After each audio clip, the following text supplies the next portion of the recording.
You've probably heard it said that everybody has a story, but did you know that's true about groups as well? Your family has a story, your church does, and even your nation. But the prevailing story has an effect on you that you may not even be aware of. And that's why it's also important to understand you can change your story. Telling a better story, that's what we're talking about right now.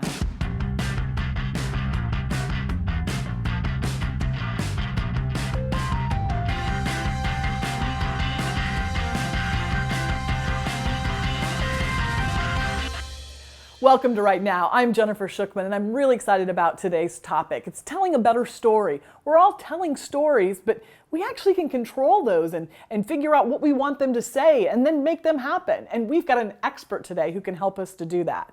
John Booker is a best-selling author whose work looks at the future of art and technology. Think about that. That's a really cool intersection.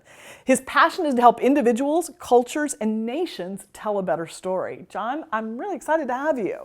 It's so good to be here. And I'm super excited because you have a title that people apply to you that I don't think I've ever met before. People say that you're a mythologist. What does that mean? It's true. I'm completing a PhD in mythology, and I have spent the last few years of my life studying the stories behind the stories. What have been the stories throughout the history of humankind that have had the most impact and have changed the way that we have seen the world? And this really is what initiated my interest in helping culture to tell a better story, because we have identified throughout the history of the world that certain stories are better than others. The story of someone who is able to overcome their circumstances is better than someone who always tries and yet always ends up in the dirt or impoverished. Certain stories are better than others. There are certain stories we strive for as humans. There are certain stories that we can offer culture that actually have more meaning and impact in the human spirit than others. So when you say stories that we can offer culture, are you saying like, I sit down with a bunch of people and I tell them a story? And you said a minute ago that the story's better if, you come out good in the end. So do I just tell lots of things about how I come out good? Is that a good story? Our lives are stories. Every one of us have a story to tell. It's the experiences that we've had. It's the other people that we've come in contact with. It's the things that we've learned in life. Now, I'm someone that also works in an industry where we craft stories and where we try and create stories that have resonance with the human heart. But all of us are storytellers, whether it's around the dinner table at night having a meal, whether it's tucking our little ones into bed at night. All of us are storytellers, and all of us are telling a better story with our lives than we had yesterday, hopefully. That's what I think we desire to do. We want to believe that our story has a happy ending. We want to believe that tomorrow will offer better moments in our story than today did. So this is an example, for example, of a woman who's being abused and keeps going back, and we go like, why does she keep doing that? When she doesn't go back, that's a better story. That's a better story. How does that work for cultures or nations, though? How? I mean, that's not one person, that's an entire group. Well, let me give you an example of where it has worked for a nation.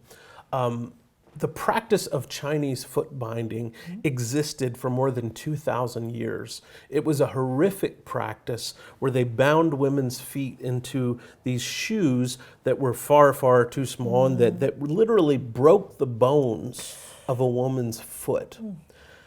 It was not to make the woman more beautiful. It was a sign of her husband's wealth. Because if a woman had her feet bound, she was wealthy enough she didn't have to work in the fields. Wow. And so husbands would use this to show their own wealth by having their wives' feet bound. This practice goes on in China for more than 2 millennia. Wow. Until the daughter of some U.S. missionaries, Pearl S. Buck, writes a book called The Good Earth. And in this book, she discusses Chinese foot binding. It's not the main theme of the book. It's not even really what the book's about, but that we experience this through one of the characters in the book. The book became so successful that it began to spark cultural conversations. People begin to ask, does that practice still exist? Are people still doing that? Well, in China, the pride of that nation was really threatened. In one generation, 2,000 years of practice was completely wiped out. They don't practice that anymore. Because somebody told Because someone offered a better story. That's pretty amazing. Yeah. So a nation's mythology is important to it. And every nation has a mythology. Every nation has stories that they offer the world and say, this is who we are. And sometimes I think we underestimate the power of those stories. We underestimate how we present ourselves to the rest of the world. And this is not just a national issue, it's a state issue, it's a local community issue. And I always am so encouraged in the midst of tragedy. You know, this last year we've seen so many tragedies with hurricanes and weather experiences. We always see the best in humanity come out in those situations. We see people step forward to help other people. There's something innate within us that craves a better story. And I think when we see the opportunity in other people's lives to help shape a better story, we tend to do it. Not always, but we tend to. Forgive this, but are you over storyalizing? I mean, is it just that people want to help because their neighbors are hurting? You know, I don't believe there is such thing as over storyalizing, and here's why. Our brains are made of 86 billion neurons. And they're in the business of making meaning out of every single experience that we have. And even though we might not articulate it in story terms, people help other people because that's the narrative they want to live into. They want to be characters in that story. And again, I'm not oversimplifying the human desire to be good to another person. What I'm saying is we have those desires because we can see it's important to help other people. And in doing that, it changes the overall story. We want the world to be a better place. I believe there are very few people in this country and around the world that are actually in the business of making the world worse. Right. I just don't. We call those people evil. We call those people evil, and there are some. Yeah, there and we are isolate them as much as possible. We isolate them as much as possible, but for the most part, right, of course. Yeah. I think we too easily apply that label. Yeah. When we see, people who disagree with us about something, when we see people who see the world differently, we too easily assume the worst. Well, that's an important thing. I think if there is a prevailing mythology, whether it's in our family, this is what our family does. Yes. Whether it's in our church, this is what we believe. Yes. Whether it's in our nation, this is the kind of people we are. Yeah. What happens when you go against the prevailing mythology? Yeah. Well, there's a couple of options. You can be burned at the stake. You can be hung. You can be shot. And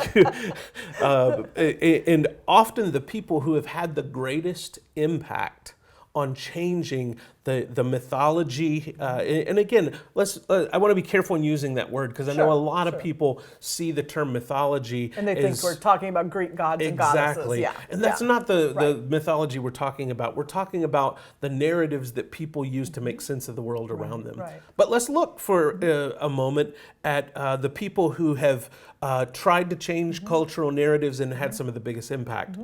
Martin Luther King Jr., shot and killed. Gandhi, shot and killed. Jesus Christ, hung on a cross and crucified. Oftentimes, the people that have the largest impact sacrifice their own lives for others. And it leads to a better story overall. Right. And I think that's an important distinction we have to make. And we look at those yeah. stories too, and we say they're good stories Oh, because they absolutely. sacrificed for something that was greater than themselves, something that was important. You've got another point to make on that, and I want to hold you off on that just for a second Sounds because good. we're going to take a break right now. But this is just a fascinating topic to think about the stories or the mythology that we're a part of and what they do not only to us but to the people we live around or work with or are in a family with. We're going to talk more about that and how you can tell a better story right after this break.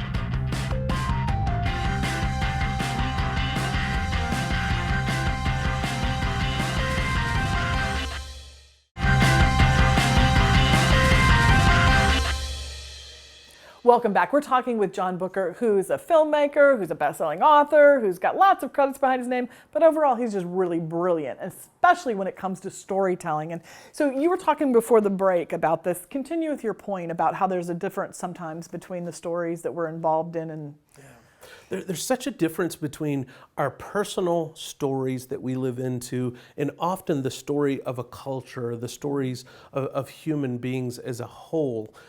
Many of us believe if 500,000 people gathered on the town square and said, we want everyone to be treated well, that story would have a huge impact on the local government and people would really listen to that.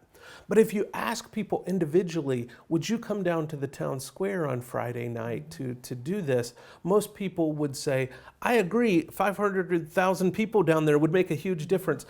I can't go. I can't do that. So we have this disconnect between our personal stories and the stories that we want to see on a larger level.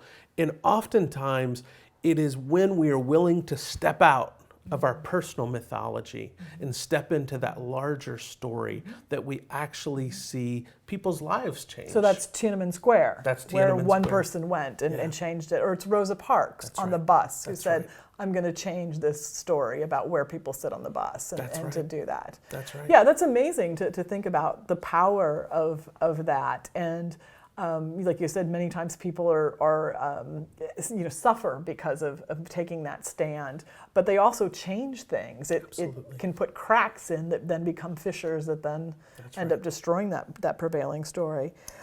Do you see, what is our nation's sort of prevailing mythology? And is it a story we should see more of or a story you'd like to see changed?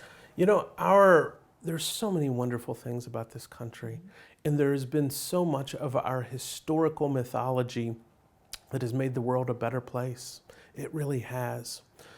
There is one central mythology that we have not let go of that bothers me, that it worries me. And we seem to always cling to this idea that our wealth will save us. And I don't believe that mythology is true. Just had enough money. That's right. If I just had enough. That's right. We believe that the answer to all our problems is in just a little bit more material success or wealth. And Jennifer, I can tell you, I live in Hollywood, California, and I encounter people all day long that live lives that are beyond most people's wildest imaginations as far as wealth and prosperity goes. And many of them are the most miserable people that you would ever meet. And it's not because they've gotten everything and have gotten bored with it. It's because they got everything and realized the answer's not in this. Yeah. Donald Miller, who also talks a lot about story, has a great personal example that I've thought of as a parent raising children, and I always love to bring it to sort of a practical thing. He talked about a friend of his who had a daughter who wasn't interested in being part of the family, had a crazy boyfriend, was just withdrawing herself, and he said to them, well, you need to tell a better story. And so what the dad did is got involved with an orphanage in Mexico, invited the kids to become a part of it. And slowly the daughter started seeing, the kids that they were helping, the things that they were doing, sacrificing some of her own wealth and things to give to them. And pretty soon the boyfriend was gone because, she was living a better story. And that's kind of what you're saying too, right? It is. So as a nation, the stories we tell ourselves probably impact the things we do. So if we say we're a nation of soldiers with weapons, that would dictate how we would go into a peace negotiation. Absolutely, right? Absolutely. We don't recognize sometimes that the way that we are often seen by other cultures around the world is not as the rescuer, but as a very aggressive party coming into the situation. And honestly, I wonder how much of that is really due to fear. I think one of the biggest problems we have in telling a better story in our own lives, in our nation, in cultures, one of the biggest problems we encounter is fear and feeling alone. I used to live in New York City, one of the busiest, most crowded cities in the world. And daily I would get on the subway and I would ride to work. And there were a lot of different billboards and signs on the subway, but there was always one that caught my attention, and it just hung in my soul. And it was this sign that told people what to do if they became sick on the subway. And basically it said, if you're feeling sick, don't get on the subway at all. But if you do get sick on the subway, come and tell the man who's driving the train, and that someone will come and stay with you until help arrives. And the last words of this sign were, you will not be left alone. And Jennifer, I'm convinced that that is what people in culture are looking for, the assurance that we will not be left alone.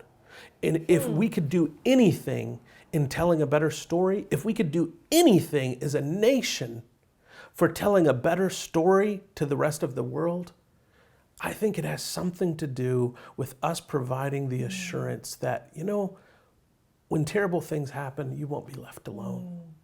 You know, as you said that, I was thinking about what are some of the fears that prevent people from doing things. So people don't start a business because they're afraid of failure. They maybe don't move to a new city because they're afraid of failure. But it's not probably the failure. We've all survived failure, but it's the fear of being left alone in our failure. That's right. Right? That's right. And so that's really an interesting thing. I met one time on an airplane, I met somebody from a religious group who, as part of their belief system, stockpiled a lot of food and water and medicine and kinds of things in case the end of the world happened.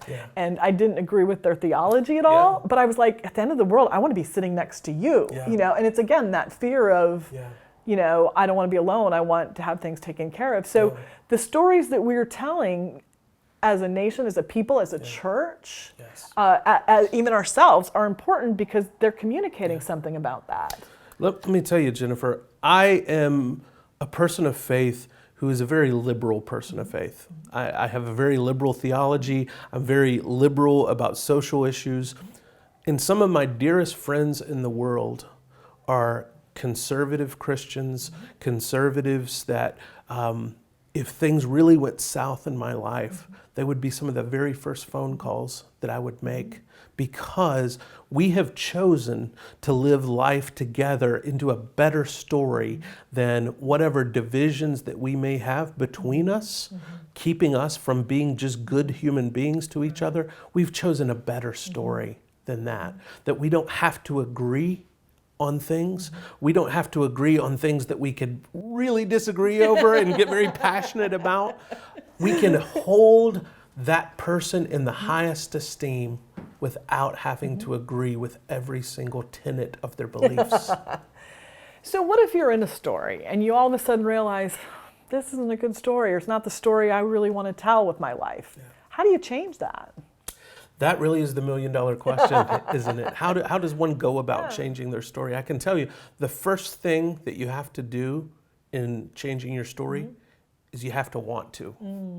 In desiring to change your story, desiring to live into a better story, it is unbelievable how much the universe seems to open up to you in just deciding, this is something I really want to do.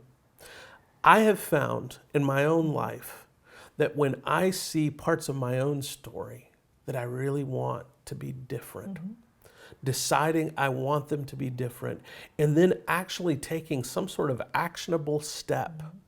It may be small. You know, I do some silly things sometimes, Jennifer. Sometimes in order to really solidify my own changing of a story, I'll just rearrange the furniture in my office. And I do it in sort of a ritual that just says, I'm going to make some physical changes in my environment that are symbolic of this change I want to make in my own story. And I found it to be tremendously helpful. Yeah, I know people who actually spell God without the O as a reminder of something to them. It means something. But going back to what you said a minute ago, you have to desire to change it. Yeah. What's the percentage of people who really do and who don't? Because everybody talks about it to some extent, but I've also been in groups or small groups where people are discussing things and people are like, I'm good. Yeah. You know? Yeah. That is one of my biggest concerns in my own work of helping people to tell a better story is apathy and becoming very comfortable in one's own situation, good or bad. People do not tend to want to change unless something happens that really motivates that change. And that typically comes from some sort of external force. Sometimes it comes from just deep within and it wells up. But honestly, most of the time, it's unfortunate, but most of the time our biggest changes come because some sort of tragedy visits our life and we say, I cannot be the same person anymore. I can't live the same life anymore. You say that tragedy and suffering are important parts of our story. Like, I kind of think I'd rather avoid those. It's like, I'm not looking for that to be a part of my story. You know, it's funny that you say that because honestly, we say that, and that's true, but none of us would ever go see a movie that there was no conflict in. None of us would watch a television show that there's no conflict in. The essence of a good story has conflict. And we avoid conflict at all costs in our own life. So it's no wonder we don't live out a better story. It's no wonder our story becomes stale. It's like that guy, Don, sitting at the end of the table or something, who says like, oh, I was great at this, and then I tried that, and I was great at that, and then I did this, and it was one. Like, nobody wants to hear Don's story. Nobody. We want to hear the story that you went on the camping trip, and it rained, and it was muddy, and it was horrible, and that night it probably was really bad. But now it makes everybody laugh at the dinner party. That's exactly it. I have tried to get around this instinct inside myself that avoids going through difficult things, because sometimes I create difficult things of my own making. Those I probably should avoid. I was going to say, that's just sick. Absolutely. But honestly, life, even if you don't make any problems for yourself, life will bring you enough. And it's how we deal with and handle those stories and those problems, I should say. And most of us, when dealing with those problems, our only concern is getting out of them. Yeah. And then we choose to not remember them. We choose to not think about them. Instead of sitting down afterwards and saying, what can I learn from this situation? How could I not have to make this round through the desert one more time? How could I actually tell a better story coming out of this situation? Because a better story is always learning from your mistakes and being able to make changes after that. Right. If you want to tell a better story, you need to hang on, because we're going to be right back after this break with John, and he's going to give us some more advice on how we can change our own stories and tell a better story.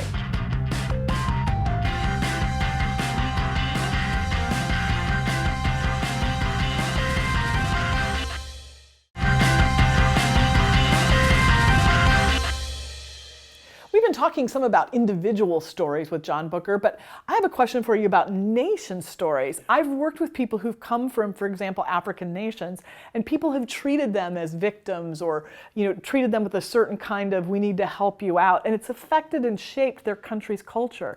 My understanding is you've worked with some nations. Talk about that a little bit. Yeah, I've been very fortunate in that there have been leaders who have invited me into the process of meeting with governments of other countries.